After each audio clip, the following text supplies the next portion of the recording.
Bem-vindos ao Provoca SJ, o podcast onde três jesuítas se reúnem para falar do mundo, do que nos inquieta, do que nos dá esperança, daquilo que está para acontecer, daquilo que está a acontecer e principalmente do Deus que acima de tudo é uma questão. Eu sou o Padre Nelson Faria, que neste momento coordena a pastoral dos jesuítas para a juventude. Comigo está também o Padre Samuel Beirão e o Padre Duarte Rosado. Samuel, o que é que tu andas a fazer da tua vida? Ando a fazer podcast. Atualmente faço parte desta equipa da Pastoral Juvenil e Vocacional. Estou mais próximo aqui da Quinta de Sernás, que quer ser este lugar de encontro das novas gerações. Antes de estar aqui estive ligado ao Magis e à Jornada Mundial da Juventude. Estudei Teologia em Madrid e em Boston. Dediquei mais à área da educação e da ética. Bom, Duarte. Eu sou o promotor vocacional da Companhia de Jesus, no fundo acompanho processos de discernimento, sobretudo aqueles mais ligados à companhia, ou seja, de malta que está a pensar entrar na companhia. E vivi em Roma, vivi no Pragal também, e pronto, e agora cá estamos. Então nós três andamos a viver em Sernás e uma das coisas que nos despertou a atenção foi, temos tantas conversas boas cá por casa, por que não começar a partilhá-las com o resto das pessoas mais próximas, menos próximas da Companhia de Jesus, uma coisa muito aberta a toda a igreja. Há aqueles que têm muita fé, aqueles que têm pouca fé, aqueles que têm muitas dúvidas e aqueles que têm só uma mera curiosidade. Isto, nós estamos ligados a esta grande tradição inaciana do mais importante, o ter certezas. Nós queremos ter boas perguntas, porque a certeza, de facto, não nos ajuda a fazer caminho. Abraão não sabia para onde é que ia, Moisés não sabia para onde é que ia. Esta é a nossa história. Paulo, Pedro, Inácio, São Francisco de Assis, São Domingos, Santa Clara, Santa Catarina de Sena, nenhuma destas pessoas sabia muito bem para onde é que ia. E nós muitas vezes andamos agarrados à procura de certezas, mas o que nós precisamos mesmo é de conhecer este Deus que é uma provocação. E daí também o título, a Provoca SJ, que é uma das coisas que mais identifica a nossa espiritualidade inaciana, que é a provocação. Deus como provocação. Então, de 15 em 15 dias nós vamos estar aqui a encontrar-nos.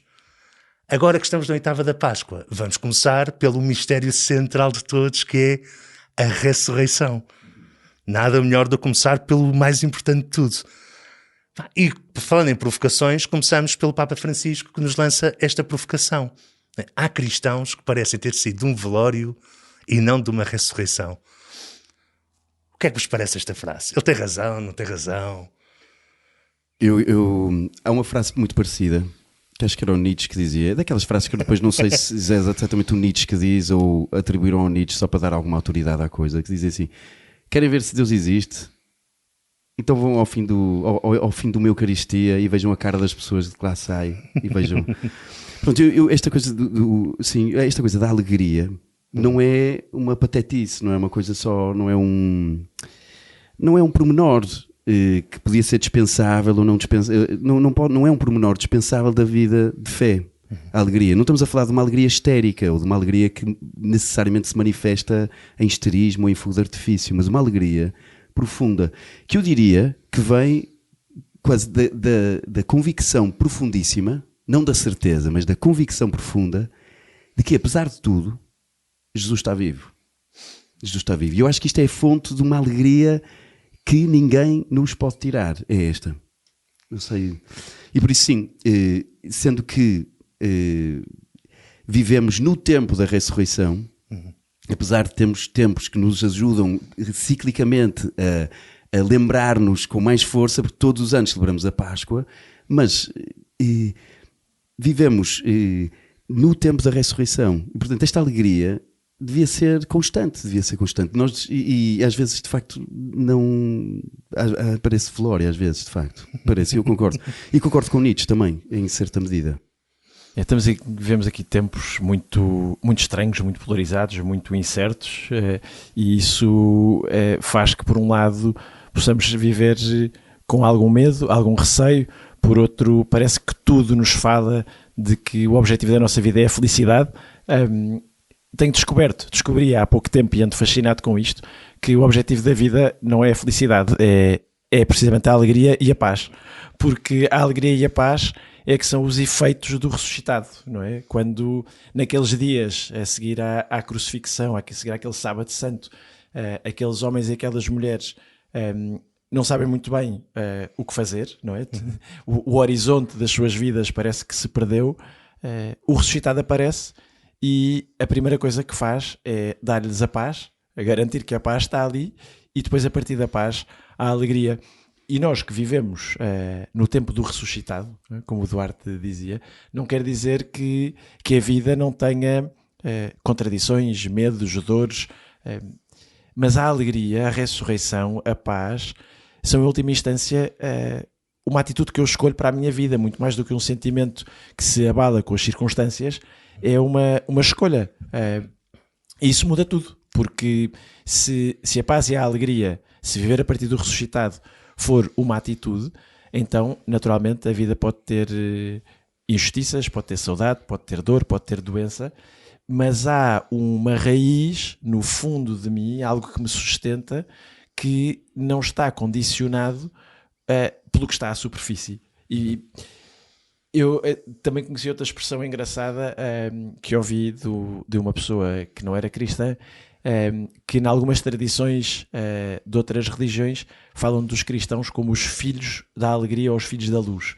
E dizia, bem, vocês são os filhos da luz, mas depois saem da missa e vêm todos com a luz apagada. e se calhar está na hora de aceitarmos esta missão que vem com o nosso batismo, que é de sermos, não digo a luz, porque a luz é só uma, mas sermos as tochas acendidas nessa luz, se quisermos. É verdade que nós temos a Vigília Pascal, toda esta dinâmica do começar com o fogo novo, entrar na escuridão, e tem imensa piada. Nós começamos cá fora e parece que estamos a entrar num túmulo. Um túmulo apagado. Quem é que leva a luz? Somos nós. Quem é que vai guiado pela luz? Somos nós. Não é que o Sírio está ali como se fosse a nuvem no deserto a guiar o povo judeu. E por vezes acho que nos falha... Temos falta de memória para a história da nossa própria fé, como se a história da fé fosse algo fácil e que devesse ser fácil. E depois ficamos surpreendidos com a adversidade, sem saber muito bem porquê. Porque, de facto, a própria história de Cristo é uma história de adversidade. O que é que pode mudar? É nós, de facto, não tentarmos imitar Jesus na maneira como ele falava, na maneira como ele fazia milagres, na maneira como ele era bonzinho, mas imitar Jesus vivendo a partir de Deus. Isso é tão curioso isso que dizes, porque a nossa fé e toda a nossa celebração é extremamente simbólica, não é? E aponta-nos precisamente para essa perseverança, para a intimidade de Jesus com o Pai, e de algum modo esvaziamos os símbolos, não é? Esvaziamos os símbolos e fazemos da nossa fé, em vez de uma relação, muitas vezes algo muito pragmático, não é? E esquecemos do que é que nos trouxe até aqui. Esquecemos da tradição, esquecemos da comunidade e este tempo que temos vivido, não é? Do Tríduo Pascal, agora estes 50 dias que nos são dados a viver de Páscoa, de ressurreição, quase que nos... quase não, impelem-nos, desafiam-nos a voltar ao significado dos símbolos que temos à nossa volta, não é? E que nos dizem tudo sobre a água, sobre a luz, sobre a comunidade, sobre a oração, a intimidade com Deus, e é importante voltarmos aí. Sim, e há uma outra coisa que eu costumo dizer e gosto muito de dizer, que é, temos 40 dias de Quaresma e temos 50 dias de Páscoa. Por isso, a alegria venceu a tristeza, a morte venceu a vida, a vida venceu a morte. Portanto, aqui, e eu acho que isto é importante, porque eu acho que nós somos uns campeões na Quaresma. E propostas, e propostas, e propostas, e propostas, e propósitos, e tudo, e não sei o que, não sei o que mais. E às vezes, até, por exemplo, fazemos uma penitência qualquer, escolhemos uma penitência para a Quaresma. Acabou a Quaresma, está feito, posso voltar tudo assim, como se, pronto, já está, não é? Não está, tens 50 dias agora para viver. Ou seja, se e depois isto não transforma, não é? A certa altura, não transforma a vida. Se for só uma cena para... E às vezes nem tem grande propósito, tem tipo um sacrifíciozinho aqui, para quê? Não sei, para preparar para a Páscoa. Está bem, uma boa, fixe. E depois, vives a alegria de Pascal ou é tipo domingo de Páscoa, vigília, giro, E depois, segunda-feira de Páscoa, dia normal, vamos trabalhar. Está Podemos tudo. voltar à carne e aos doces, maravilha. Podemos Essa é tudo. que é a minha alegria. É isso, exatamente. Podemos voltar simplesmente ao que éramos. Não, eu acho que é estranho, porque. Mas é isso. Tanto que, por exemplo, vai-se ver essas propostas de Quaresma são aos pontapés. Mas não há propostas de Páscoa, praticamente. Enfim, de vez em quando já há festas de Páscoa. Por exemplo, os centros universitários ligados a companhias, eu acho que já há festas de Páscoa, já fazem isso. Porquê? Vamos celebrar a alegria, vamos celebrar a ressurreição. Mas isto é interessante, que não parece que somos melhores a viver a penitência do que a alegria. Somos melhores a viver a Quaresma do que a Páscoa. É mais natural, parece, não sei. Eu gostei muito de quando fui viver para Braga, faz parte da nossa formação, eu sou de Lisboa e depois dos 2 anos noviciado em Coimbra fui para Braga e depois para Santo Tirso, para o Colégio das Caldinhas e o compasso é uma tradição completamente nova para mim. Se calhar nova para muitos dos nossos ouvintes. E no domingo de Páscoa e na segunda-feira de Páscoa o ressuscitado sair à rua e as pessoas saírem atrás e as campainhas tocarem, as pessoas cantarem e haver foguetes, isto prolongar-se, banda, comida, festa, celebrar a ressurreição até com um certo exagero, não é? As pessoas reúnem-se. O primeiro compasso onde estive foi em Caldelas, no Gerês. Missa de manhã, ao nascer do sol, e durante todo o dia andar pelas ruas de Que horas é que Caldelas. começava às 7h30, acabava à 12:30, por aí? O meu 7h30 da manhã. Da manhã. O meu primeiro começou às 7h30 da manhã e acabou pela 1 da manhã. Acho que a missa é às 6h30. A missa de Caldelas era às 6h30 da manhã e às 7 e tal, 7h30, estamos a começar a fazer visitas. E acabava à 1 da manhã. 12:30. Meia-noite-e-meia. Como uma jantarada. E, Depois de 10 jantaradas ao longo do dia. Exatamente. mas é muito curioso, porque para mim foi uma novidade celebrar a ressurreição desta maneira, mas ao mesmo tempo de uma beleza comunitária extraordinária, porque as pessoas vão às casas umas das outras, os mais novos entram e saem, vêm atrás da cruz, a cruz está enfeitada com flores e de facto nós somos chamados a viver a partir desta alegria do domingo de Páscoa. Evidentemente a Quaresma prepara-nos para o mistério pascal, o mistério da nossa fé, para o tríduo pascal, se quisermos. O risco é ficarmos, na melhor das hipóteses, no Sábado Santo, não é? E acabarmos com os foguetes todos na penitência e não nos lembrarmos que a penitência, o sacrifício, a preparação a que somos chamados é não só para nos aproximarmos dos sentimentos do Senhor na cruz e nos lembrarmos da sua morte, mas sobretudo para o que vem a seguir, que é a porta que a cruz abre, que é para a vida eterna. Pois é que é muito mais fácil identificar-nos com a cruz e com a dor e com o sofrimento que já experimentámos do que com a ressurreição. Que não experimentámos? Que aparentemente nós não sabemos experimentar e não estamos conscientes. Bom, é que é mesmo curioso. E essa é a questão. É que esta é que é a questão. É a malta não perceber que ser perdoado é uma experiência de ressurreição. É recriar a história, é refazer a história, é recomeçar. O túmulo vazio é a experiência de ressurreição. Andar à procura de sentido, andar à procura de alguém, andar à procura de Cristo, é o próprio de quem ressuscitou. Os evangelhos nisto são mesmo muito claros na maneira como as aparições do ressuscitado estão cobertas de mistério. Sim, não há a primeira, não é? Não há ressurreições fáceis. Não há. Mas nós realmente, é que a penitência e a cruz dá-nos algum sentido de controle. Então sentimos mais confortáveis, ainda que seja muito chato. Mas a ressurreição, nós não a conseguimos controlar. A ressurreição é deixar-nos guiar. E isto coloca-nos muito em causa. Então este é que é o grande desafio do cristão hoje, que é, não vivemos como ressuscitados, mas estamos à espera de ter a alegria e as marcas do ressuscitado, sem nunca confiar inteiramente em Deus. E este é o nosso drama, é o sítio onde nós estamos. Como é que vocês entendem que nós podemos viver como ressuscitados? Pois, eu tendo a acreditar que a ressurreição é tangível, também aqui. Ou seja, não é uma coisa que se deixa para o final dos tempos, quando já cá não estivermos e o Senhor nos levar, mas é uma coisa que se tem que experimentar aqui, porque senão não estaríamos no tempo sequer do ressuscitado. Também diz isto, eu gosto de pensar nisto, os frutos do Espírito Santo Gálatas 5. 22, 23. Exatamente. Ora, no meio usa assim. Amor, alegria, paz, paciência, amabilidade, bondade, fidelidade, mansidão ou humildade, autodomínio ou controle de si mesmo. Então, é muito engraçado que isto, o Santo Inácio depois nos exercícios, na quarta semana, fala dos verdadeiros e santíssimos efeitos da ressurreição. E o Luís Maria Providência, que é um jeito muito nosso amigo, com quem já fizemos todos os exercícios espirituais, ele dizia isto, que é, está aqui, os verdadeiros e santíssimos efeitos da ressurreição são estes. Amor, paz, paciência, etc. É muito engraçado. Eu acho que é aqui, quando de cada vez que nós experimentamos isto e de cada vez que nós damos isto, porque nós somos veículo também de ressurreição, que me parece ser nova vida. Até vida que nasce até de lugares insuspeitos ou de escuridão. É quase... É isso que tu dizes, de entrar na igreja com a luz. É isso, lugares escuros que de repente...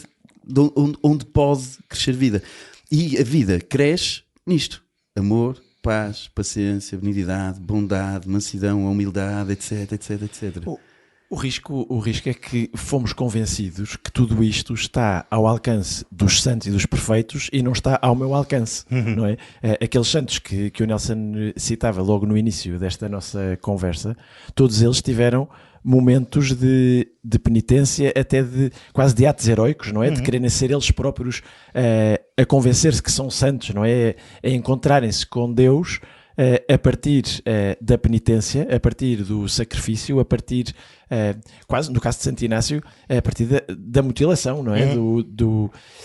E em algum momento das suas vidas perceberam que mais importante do que onde é que iam chegar e para onde é que iam, era o de se abandonar nas mãos daquele com quem iam. Não é? E portanto, no nosso dia-a-dia, isto também se experimenta. E isto é a ressurreição. Não é? Quando eu me abandono, quando eu vivo coisas tão simples como estar em paz com quem sou, ser consciente dos meus dons e dos meus talentos, reconhecer nestes dons do Espírito Santo, reconhecê-los na vida dos outros. Cada vez que nós rezamos o Pai Nosso e pedimos que venha a nós o vosso reino, não é só uma lenga-lenga que dizemos, não é? É algo que queremos e também está ao nosso alcance dá-lo, não é? Está ao nosso alcance perdoar, não é? Todos já fizemos a experiência de ser perdoados, não é? E quando alguém nos diz, olha, eu desculpe-te, ou quando alguém nos diz desculpa, seja uma coisa ou outra, ou quando nós fazemos esse exercício, abre-se uma porta de esperança na nossa vida, não é? Que de algum modo há de ser uma faísca do que é a eternidade. Por um lado já não é preciso perdoar nem ser perdoado, porque tudo está perdoado, mas vivemos a partir do que somos e de quem somos. E isso é extraordinário e isso sim, são estes efeitos da ressurreição já hoje. Mas acho que o viver como ressuscitados implica mesmo que nós ganhamos uma outra presença de Cristo na nossa vida. Eu acho que isto há algo fundamental, que é o exame de consciência todos os dias. Para aprender a identificar o que é que está a acontecer aqui dentro. Mas é que é mesmo importante todos os dias, não é porque se eu cumprir, Deus vai ser mais simpático comigo, mas é para eu ter noção de por onde é que eu estou a ir. Eu sou um batuteiro no exame de consciência, vou já dizer isto. Porque eu aprendi no magistério, que é, o magistério é aquela fase da formação entre a filosofia e a teologia. Eu estive no Colégio das Caldinhas. Eu aprendi no magistério que o exame de consciência pode ser uma verdadeira oração. Muitas vezes o tempo pessoal de oração ficava ali ensanduichado entre todo o trabalho, mas a Eucaristia, o exame de consciência, não. Mas porquê que eu sou batuteiro no exame de consciência? Porque eu muitas vezes, ainda me acontece hoje em dia, sento-me ao fim do dia e começo a agradecer o dia ou a fazer-me consciente da presença de Deus, e o tempo passa só aí, no agradecer, não é? Porque fui percebendo ao longo dos anos que é verdade que é necessária a consciência de onde é que andei afastado de Deus. Mas treinar a gratidão, isso é a ressurreição, não é? É viver a partir da gratidão, é viver a partir desta alegria, desta paz. E, portanto, treinar a gratidão tem sido para mim um exemplo concreto desta presença viva do Cristo ressuscitado, não é? Viver com o olhar atento, viver a partir do espanto, não é? isso muda, transfigura também. Então, o bom do exame para mim é que o sinal de ressuscitado não significa necessariamente, e estavas a dizer isso, que as coisas todas corram bem. Ou seja, o sinal da ressurreição, pelo menos aqui, onde nós estamos, onde nós habitamos, não é simplesmente, isto vai correr tudo bem, vai ser tudo ótimo. Significa que eu posso atravessar esta existência com tudo o que ela tem de maravilhoso, e tem tantas coisas maravilhosas, com tudo o que tem de duro, como alguém vivo, como alguém de alguma forma que foi redimido, foi salvo. E eu acho que é isto, e eu posso ser veículo, posso experimentar isto, seja onde for, seja quais forem as circunstâncias onde habito, não é? Pronto, há coisas de facto muito difíceis ou muito duras, mas é isto, o sinal da ressurreição não é, olha, isto é já o paraíso, não é? Havia um jesuíta, para dizer uma coisa maravilhosa, havia um jesuíta que dizia assim, é um jesuíta americano, o John O'Malley, que é um jesuíta historiador, é que contava isto de um padre velhinho quando ele estava no noviciado. Dizia assim, 3 regras muito boas para viver em comunidade, eu dizia, para viver na vida. 1, tu não és Deus. 2, isto não é o paraíso. E 3, não sejas idiota. Em inglês deve soar muito melhor. Agora, a dificuldade aqui, pegando no que estás a dizer, é como é que nós falamos deste ressuscitado e destes efeitos do ressuscitado às pessoas e aos terrenos onde realmente o que habita é a desesperança, é a falta de sentido. Isto é que é um grande desafio e que muitas vezes é-nos apontado o dedo de falarmos de uma visão quase utópica que nós experimentamos a partir da nossa fé e da nossa dimensão comunitária, mas há muitos lugares no mundo e muita gente que ainda está na sombra, ainda está na noite. Eu acho que, por acaso, as pessoas que atravessam as sombras são as que mais facilmente reconhecem a ressurreição. As verdadeiras. É engraçado isso. Isto é das coisas que para mim são mais claras, porque quanto mais nós entramos em situações miseráveis, por vezes, mais fácil é acompanhar as pessoas a conseguirem reconhecer luz. E achas porque a malta que está mais saciada tem mais... Os cómodos não conseguem viver a ressurreição. Já não precisa, não é? Os cómodos não podem ver a ressurreição. Não conseguem. Não podem. Desculpa, é isso. Não conseguem. É verdade. Isso é bom.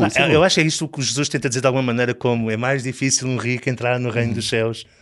É porque realmente a malta está demasiado acomodada e de repente está chumbou no exame e vive aquilo como se fosse o maior trauma da vida. E quando é uma coisa que acontece, o São José Maria Escrivá há coisas do São José Maria Escrivá que eu admiro mesmo muito, e uma delas acho que ele tinha uma cruz sem crucificado no gabinete. E quando alguém se começava a queixar assim muito da vida e de como era difícil, ele dizia, olha, àquela cruz falta um crucificado, não queres ser tu? E acho de facto, há a malta que... Há quem queira viver. Há cristãos de Quinta-feira Santa e há cristãos de Sexta-feira Santa. Há a malta que só quer viver para a cruz e para a dor e para a penitência e acha que assim consegue comprar Deus. E há a malta da Quinta-feira Santa que é a malta de serviço. Sirvo e faço tudo. Mas estão todos a tentar chegar à ressurreição através do que fazem e não de quem são.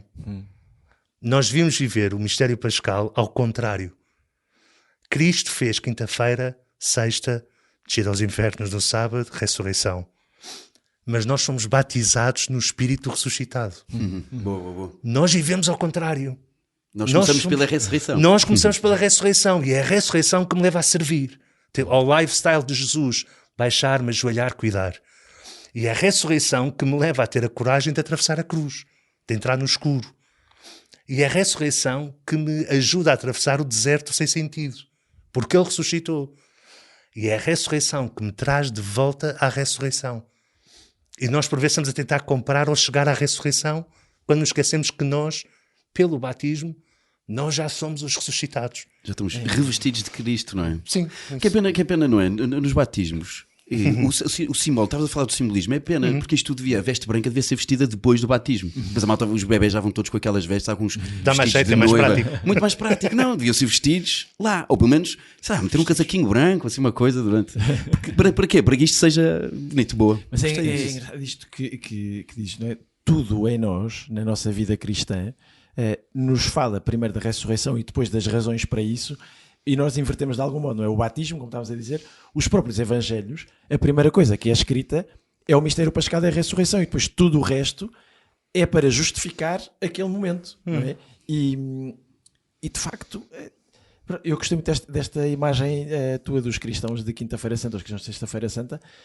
Também há os cristãos de Sábado Santo, que é aqueles que, pronto, não há nada, mas os cristãos de Domingo da Ressurreição, que somos nós todos e é o que somos chamados, são aqueles que de algum modo vivem a sua vida reconhecendo quem são a partir desta dignidade e identidade de filhos, não é? Perdoados, amados, com sentido, e por isso mesmo têm aí o Senhor no centro. E aquilo que dizias dos que estão cheios, como é que era a frase?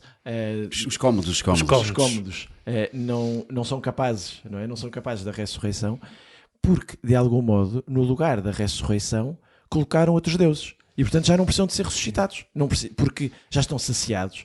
E os discípulos de Emaús não estavam saciados, a Maria Madalena não estava saciada, os discípulos no cenáculo não estavam saciados, e de algum modo, aquele que pôde vir saciar, fê-lo em gestos familiares. Não é? E isso é que mudou a vida, não é? Porque ainda havia alguma esperança da última palavra. De espanto, de surpresa. E isto eu gostava de voltar só ao início, não é? O tempo que demora, por causa disto tudo. Nós aqui a falar é muito fácil, não é? Nós estamos aqui tranquilamente, sentados a falar. Mas isto não é imediato, nem é óbvio. E acho que é muito importante. Ou seja, não é suposto ser óbvio. Está, e se os discípulos tiveram aquele tempo de latência para reconhecer todos os relatos da ressurreição, há sempre um momento de latência, não é? Jesus aparece e não o reconhecem imediatamente. Pronto, e isto também me diz que a fé não é uma coisa óbvia, nem a ressurreição é uma coisa óbvia. É uma coisa um mistério no qual vamos entrando e vamos experimentando, etc. E eu acho que isto é importante, porque isto não é... Lá está, não é um fogo de artifício de repente à frente dos olhos e pronto. Há aqui uma aparição do ressuscitado, que é a minha favorita, que é a pesca milagrosa em João, que começa de uma maneira que para mim é deliciosa, que é, eles já viram o ressuscitado, já houve aparições do ressuscitado, mas mesmo assim o relato começa com Pedro a dizer, vou pescar. E há outra ótima também. Desculpa, vai. Pá, o que é que eu acho que ele está a dizer? Ou o que João nos está a dizer? Pedro era pescador, mas depois torna-se pescador de homens. Quando ele, mesmo depois de ter visto o ressuscitado, diz, vou pescar, o que ele está a dizer é, vou voltar à minha vida antiga. Vou, mas é pescar. Vou, mas é pescar, que isto já não faz sentido. Isto já não há... já não faz sentido. Eu não vou continuar a viver isso. E é aí que aparece Jesus. Disto. E há outra boa em Mateus, antes da ascensão, que estavam todos ali à volta de Jesus... alguns acreditavam, mas alguns ainda duvidavam. Sei lá, os evangelistas não gastavam assim tinta à bruta, porque aquilo era uma coisa, era bonito, ainda duvidavam. Portanto, só para reforçar isto, que eu acho que é importante. Ou seja, nós estamos aqui a falar comodamente e é bonito, e acho que vamos os três experimentando coisas muito boas e muito bonitas, e por isso também queremos dar a vida por isto e procuramos fazê-lo. Mas isto é bom que se diga, não é? Isto não é imediato, não é óbvio, é preciso entrar, etc. É preciso quase aprender a ver, como os discípulos de Emaús, os olhos abriram-se. Pois, deixar que os olhos se abram. Pronto. Bom. Eu vou voltar a João, porque também é a minha aparição favorita do ressuscitado, à qual eu chamo o primeiro pequeno almoço. Não é? Houve uma última ceia de Jesus e há um primeiro pequeno almoço de Cristo, que se pode encontrar em todas as aparições do ressuscitado, mas nesta toca-me particularmente, que é o Senhor já está ali na margem do lago, na praia, com as coisas preparadas, as brasas, o pão, mas depois lembra este Pedro que foi pescar, este Pedro que quis voltar à sua segurança, quis voltar ao que já era, e diz, olha, traz-me lá também do que precisas, não é? Ajuda-me lá a que tu e todos percebam que eu realmente vivo de novo, de uma maneira diferente. E isto pode acontecer, e acontece hoje nas nossas vidas também, não é? Como é que através de gestos familiares este Cristo vivo se manifesta na nossa vida? Porque não é o Senhor que tem que continuar a mostrar que está aqui, não é? Temos que ser nós a criar um novo olhar sobre as coisas para o poder entender de algum modo. Temos mesmo de ganhar um olhar preparado para reconhecer o eterno. Para o que não é de agora, para o que não é o imediato. E aí eu acho que a grande alternativa Aliás, normalmente no final dos exercícios espirituais eu acabamos sempre por recomendar isto às pessoas, que é a fidelidade ao exame, encontrar o diretor espiritual, a leitura espiritual e frequência dos sacramentos. Eu acho que a fidelidade à Eucaristia, não como prémio, mas como quem realmente vive a missa, educa-nos para a ressurreição. Agradecer, pedir perdão, escutar a palavra, oferecer a minha vida, pedir a Deus que transforme tudo no seu altar, alimentar-me de Deus e partir novamente para ser alimento para os outros. E isto é viver como ressuscitado. Muito obrigado por terem estado connosco. Obrigado, Samuel. Obrigado, Duarte. Obrigado, e não vou agradecer a mim mesmo, que é um bocado estúpido. Nós agradecemos. Bem, obrigado a quem nos ouviu este primeiro episódio. Obrigado a todos os que estão aqui presentes. Reconhecer isto, que é que a vida é uma provocação, que é mesmo importante aprender a viver como ressuscitado e que isso é trocar o desejo da certeza pelo risco da aventura e volte para ser novamente provocado daqui a 15 dias. Se, entretanto, tiver gostado desta provocação, partilhe com os amigos, envie, reencaminha, já tratares por você. Porque o mais importante é que realmente a ressurreição não é uma comunicação, não é um comunicado de imprensa, é uma alegria. É uma alegria que tem de ser transmitida, tem de ser transportada. Portanto, uma Santa Páscoa da Ressurreição e encontramos daqui a 15 dias. Aleluia, aleluia. Aleluia, aleluia.